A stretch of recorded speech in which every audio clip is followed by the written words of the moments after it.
വെള്ളി നക്ഷത്രത്തിലേക്ക് എല്ലാവർക്കും സ്വാഗതം. ഇന്ന് കഴിവുള്ള ഒരു യുവ സംവിധായകനെ ഇല്ലാതാക്കാൻ ശ്രമിച്ചെങ്കിലും അയാൾ വഴുതി രക്ഷപ്പെട്ടൊരു കാര്യമാണ് പറയുന്നത്. അത് ഒരാൾക്കുള്ള സംഭവമല്ല. ഏതൊരാളും സ്വതന്ത്രനാകും ശ്രമിക്കുമ്പോൾ അതുവരെ ഉണ്ടായിരുന്ന സ്നേഹമൊക്കെ പലരും നഷ്ടപ്പെടുത്തും. ഇപ്പോൾ സംവിധാന സഹായിയായിരുന്ന ആൾ, ക്യാമറ സഹായിയായിരുന്ന ആൾ, തിരക്കഥ സഹായിയായിരുന്ന ആൾ, ഇവരൊക്കെ സ്വതന്ത്രമായിട്ട് എന്തെങ്കിലും ചെയ്യാൻ തീരുമാനിക്കുമ്പോൾ അവരുടെ ഗുരുക്കന്മാർ എന്ന് പറയുന്നവർ പലരും അത് നിരുത്സാഹപ്പെടുത്താറാണ് പതിവ്. ഞാനിവിടെ പറയുന്നത് പത്മരാജൻ്റെ അസോസിയേറ്റ് ഡയറക്ടറായ സുരേഷ് ഉണ്ണിത്താനെ കുറിച്ചാണ്. സുരേഷ് ഉണ്ണിത്താൻ നല്ല സിനിമകൾ സംവിധാനം ചെയ്തൊരു ചെറുപ്പക്കാരനാണ്. പക്ഷേ ആ സിനിമയിലേക്ക് എത്തിച്ച ചില സംഭവങ്ങളുണ്ട്. പത്മരാജൻ എന്ന് പറഞ്ഞാൽ വലിയ സംവിധായകനാണ്, വലിയ എഴുത്തുകാരനാണ്. അങ്ങനെയുള്ള സംവിധായകൻ്റെ കീഴിൽ സംവിധാനം സഹായിയായി നിന്നു എന്ന് പറയുമ്പോൾ മറ്റു പലരും അത്ര ഗൗനിക്കാറുണ്ടാവില്ല. കാരണം അത് പത്മരാജൻ്റെ കഴിവല്ലേ, ഈ കുമാർക്ക് സഹായികൾക്ക് എന്ത് ചെയ്യാൻ കഴിയും എന്നാണ് ചോദിക്കുക. അങ്ങനെയുള്ളവർക്ക് സ്വതന്ത്രമായി സിനിമ ചെയ്യാനുള്ള അവസരം പല നിർമ്മാതാക്കളും കൊടുക്കാറില്ല.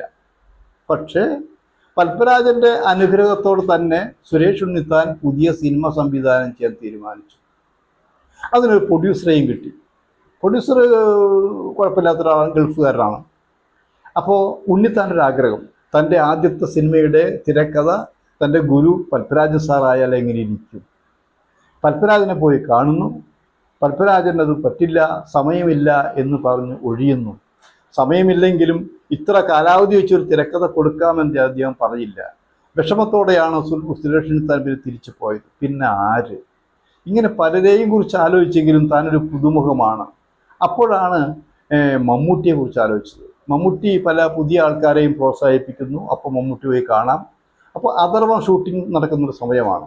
അപ്പോൾ മമ്മൂട്ടി അവിടെയുണ്ട്, വിശാലമായിട്ട് സംസാരിക്കാമെന്ന് പറഞ്ഞാണ് വിളിച്ചിരിക്കുന്നത്. അവിടെ ചെന്നുമ്പോൾ കാറ്റും മഴയും അടക്കം ഷൂട്ടിങ് മുടങ്ങി കിടക്കുക. മമ്മൂട്ടിയാണെങ്കിൽ ആകെ ടെൻഷൻ അടിച്ചിരിക്കുക. അപ്പോൾ പിന്നെ മമ്മൂട്ടിയോട് എങ്ങനെ അതിൻ്റെ കഥ പറയും? കഥ കേൾക്കാനാണ് വന്നിരിക്കുന്നത്, പറയാനാണ് വന്നിരിക്കുന്നത്. പക്ഷെ അവിടെയും മമ്മൂട്ടി ഡേറ്റ് നിഷേധിച്ചു. തൽക്കാലം ഇപ്പോൾ പറ്റില്ല എന്ന് പറഞ്ഞ് പോകും. നീണ്ടു പോകുമ്പോൾ പ്രൊഡ്യൂസറെ നഷ്ടപ്പെടാം. പ്രൊഡ്യൂസറെ നഷ്ടപ്പെടാതിരിക്കണം. അങ്ങനെയാണ് തിലകനെ വിളിച്ചത്. തിലകനും സുരേഷ് ഉണ്ണിത്താനും തമ്മിൽ വളരെ അടുത്ത ബന്ധമാണ്. പത്മരാജൻ്റെ സിനിമകളിലൂടെ ഏറ്റവും അടുപ്പം വന്നിരിക്കുന്ന, സുരേഷ് ഉണ്ണിത്താനിന് വളരെ വിശ്വാസമുള്ള ഒരു നടനാണ് തിലകൻ. തിലകനോട് പറഞ്ഞു, ഞാനിങ്ങനെ എനിക്കൊരു ഡേറ്റ് കിട്ടിയിട്ടുണ്ട്, സിനിമ ചെയ്യണം. ആരെയാണ് ഉദ്ദേശിക്കുന്നത്? അങ്ങനെ മമ്മൂട്ടിയാണ് ഉദ്ദേശിച്ചിരുന്നത്. മമ്മൂട്ടി ഇങ്ങനെ കാലുമാറിയിരിക്കുകയാണ്, എന്ത് ചെയ്യും? അപ്പോൾ തിരക്കഥ ആരെയാണ്? തിരക്കഥയും നടന്നില്ല. പിന്നെ ആര് പറ്റും എന്ന് ചോദിച്ചു. തിലകനാണ് പറഞ്ഞത്, ലോഹിദാസിനെ പോയി കാണും.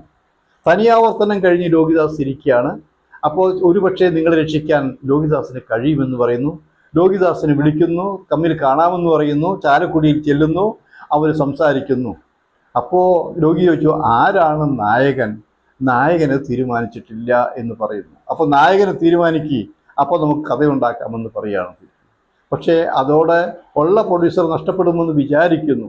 ഒടുവിൽ പ്രൊഡ്യൂസറോട് പറയുന്നു, കഥ കിട്ടിയത് ലോഹിദാസാണ് എഴുതുന്നത് എന്ന് തീരുമാനമായി. പക്ഷെ കഥ ശരിയായിട്ടില്ല. അപ്പോൾ ലോഹിദാസ് പറഞ്ഞു, ധൈര്യമായിട്ട് പറഞ്ഞോളൂ, നിങ്ങൾ തമ്മിൽ ലൊക്കേഷൻ കണ്ടുപോവാ, നമുക്ക് ശരിയാക്കിയെടുക്കാം. അങ്ങനെ രാമനിലയത്തിൽ ലോഹിദാസ് എഴുതിക്കൊണ്ടിരിക്കുന്നു. അവിടെ തന്നെ സുരേഷ് ഉണ്ണിത്താന് ലോഹിദാസിൻ്റെ ചെലവിൽ റൂം എടുത്തു കൊടുക്കുന്നു. ഇവിടെ പ്രൊഡ്യൂസർ വരുന്നു, അവർ ലൊക്കേഷനെല്ലാം കാണാൻ പോകുന്നു. കഥ തീരുമാനമായിട്ടില്ലെങ്കിലും ഈ കഥയിൽ ഇങ്ങനെ പഴയ തറവാടുകൾ, കുളങ്ങൾ, പുഴകൾ ഇതെല്ലാം ഉണ്ട് എന്ന് പറയുന്നു. അപ്പം അതിൻ്റെ ലക്ഷണപ്രകാരം പ്രൊഡ്യൂസർ ലോഹി ഇല്ലാതെ ഉണ്ണിത്താനും കൂടി ലൊക്കേഷൻ കണ്ടാണത്. ലോഹിദാസിനെ വിളിച്ചെങ്കിലും ലോഹിദാസിന് തിരക്കുള്ളത് കൊണ്ട് പോകാൻ കഴിഞ്ഞില്ല. അങ്ങനെ ലൊക്കേഷൻ പോയി കണ്ടു കഴിഞ്ഞിരിക്കുന്നു. അങ്ങനെ ലോഹി ജാതകം എന്ന് പറഞ്ഞ ഒരു തിരക്കഥ എഴുതി.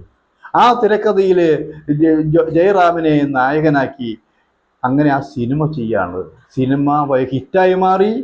ഒരു നല്ല സംവിധാനത്തിന് പേരെടുത്തു. പിന്നെ സുരേഷ് ഉണ്ണിത്താന് തിരിഞ്ഞു നോക്കേണ്ടി വന്നിട്ടില്ല. അപ്പോൾ നമ്മൾ ആരൊക്കെ നമ്മളെ തഴഞ്ഞാലും നമുക്ക് കഴിവുണ്ടെങ്കിൽ എന്നെങ്കിലും നമ്മൾ വളരാതിരിക്കില്ല എന്നതിന് ഉദാഹരണമാണ് സുരേഷ് ഉണ്ണിത്താൻ.